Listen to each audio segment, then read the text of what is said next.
Let's be honest. I just want our politicians to be honest with us. We have more than 12 million undocumented workers in this country. We're not going to deport them all, nor should we.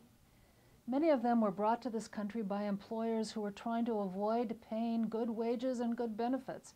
But that under-the-table payment system left the U.S. without collecting billions of dollars in taxes. So let's do the right thing for everyone. Let's reform the immigration system.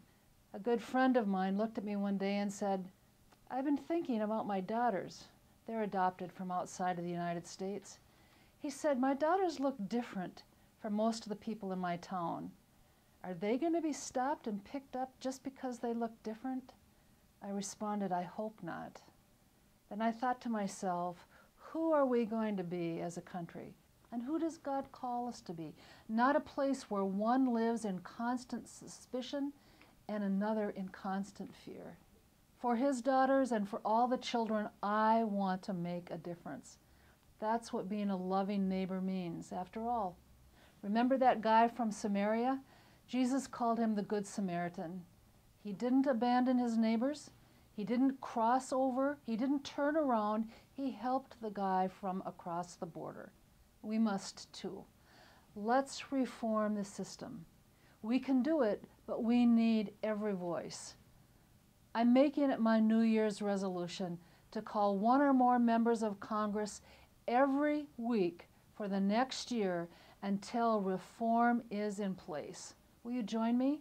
I pledge to work with our faith communities in Minnesota and throughout the United States to welcome immigrants, to educate community members on the need for reform so that we can create the kind of country we want to live in, accepting, welcoming, embracing friendship and fellowship, but not fear. Won't you join me? Together, one person at a time, we can make our voice heard. One big choir. We can do it. Make your commitment to a New Year's resolution to call your 3 members of Congress every week until we get this done. Make your commitment, then pass it on. Let's make things right for America. Let's get this situation under control for everyone. Let's reform the system.